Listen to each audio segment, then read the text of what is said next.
Chapter 10, The Gendering of Criminology, Feminist Theory. This chapter focuses on feminist perspectives with regard toward women in crime, reflective of contextual and theoretical developments. Pre-feminist theories are examined to analyze the relationship between gender and crime. Firstly, these works focus on women as offenders, locating the causes of crime in female sexuality, biology, or pathology. Secondly, the inherent gender equality of patriarchy is said to cause most crimes committed by women. Feminist theory has led to the inclusion of gender-based ideas into the political domain.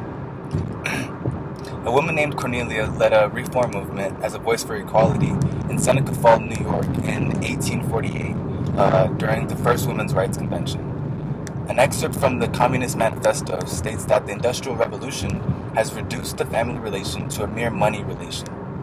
A history of struggle and exploitation is used to forward the analysis of feminist theory and criminology. Pre-feminist theories and themes. The criminality of women has been fairly neglected until the 19th to mid-20th century.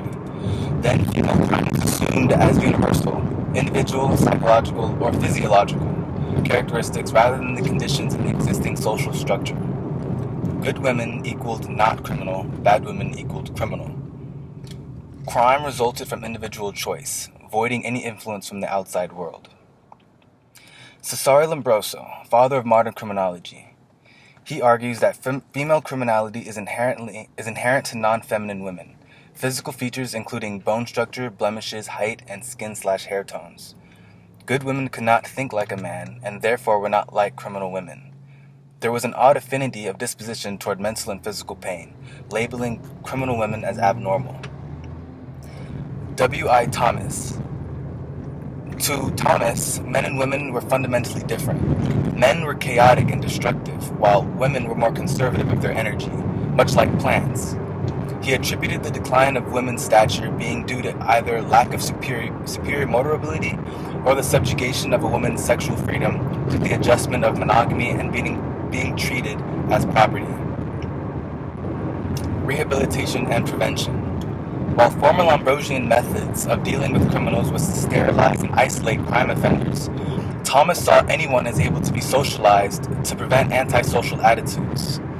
To explain crime, Thomas relied on a dichotomy between female crime as bad women took advantage of men for the fulfillment of their desires, and good women used sex to protect against the future and what it may hold.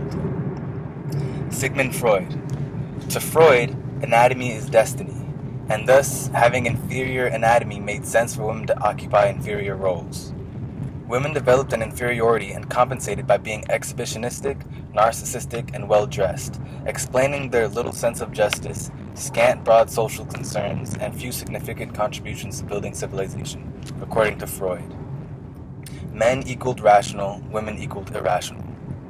Female aggression and rebellion were signs of longing for penis, and women would end up neurotic if not treated.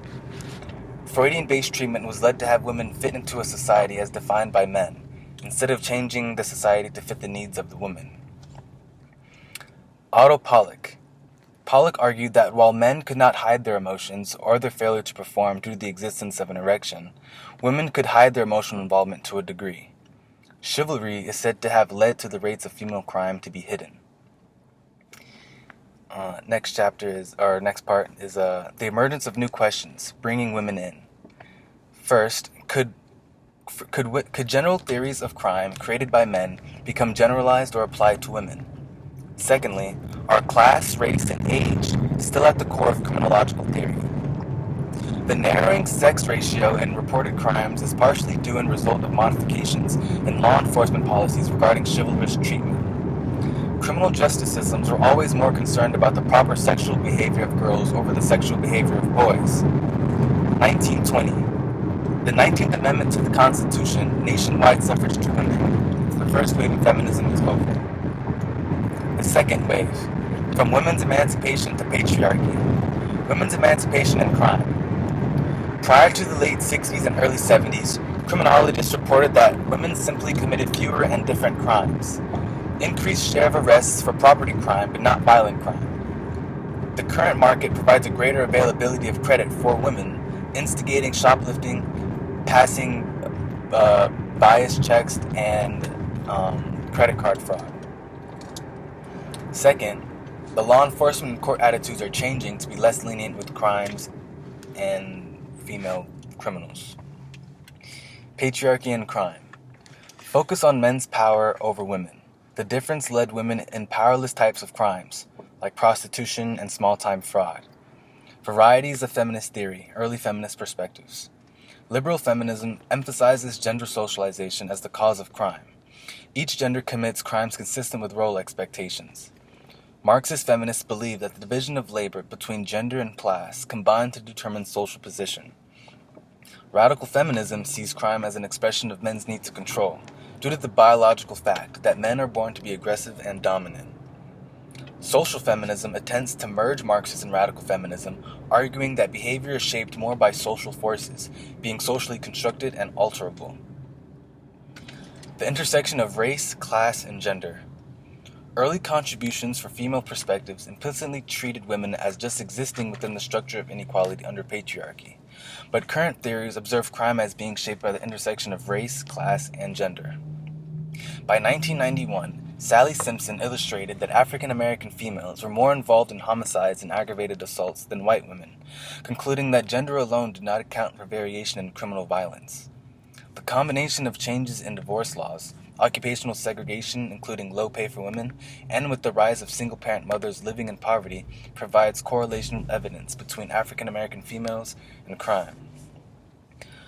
Ogle, 1995, argued that while men killed in order to control a situation, women kill because they have lost control over themselves, generally domestic and spontaneous. Ritchie, in 1996, argued that African American women were compelled into crime by their social circumstances. Their crimes were reportedly reflections of economic marginalization, culturally constructed gender roles, and their experience with interpersonal violence. Masculinities and crime. James Messerschmitt argued that while gender is not ignored in the patriarchal perspective, men are, with the belief that women are good and men are bad, and this badness is what leads to patriarchy against women. But this leads to the overlooking of how masculinity is linked to crime, as well as how various types of masculinity lead to different types of crimes. Messerschmitt observes that males are socialized into a hegemonic masculinity, achieving this through success in sports, school, and employment. Doing gender. Crime is a critical resource, employed as a way for men to announce their masculinity. Different masculinities tied to their structural location have varying impacts on criminal behavior.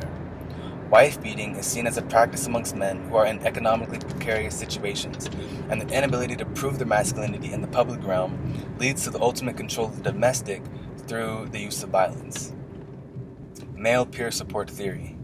Men's victimization of women is seen as a social product, responding to the stress that flows from negative relationships. Generally, when women will not acquiesce to their wishes, they will lose control over the situation. There is male peer support for abusing women who do not submit to a man's authority. Male peer groups offer their members group secrecy, which can not only thwart criminal investigations, but conveys to any future perpetrators that the victimization of women is acceptable.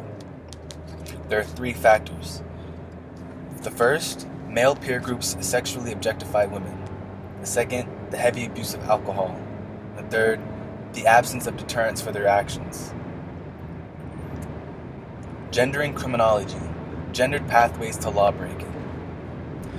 The first gendered pathway is harmed and harming women become involved in crime as a result from parents who are addicted to drugs, incarcerated, or dead.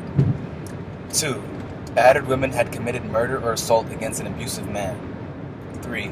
Street women usually ran away from home to escape neglect and child abuse. 4.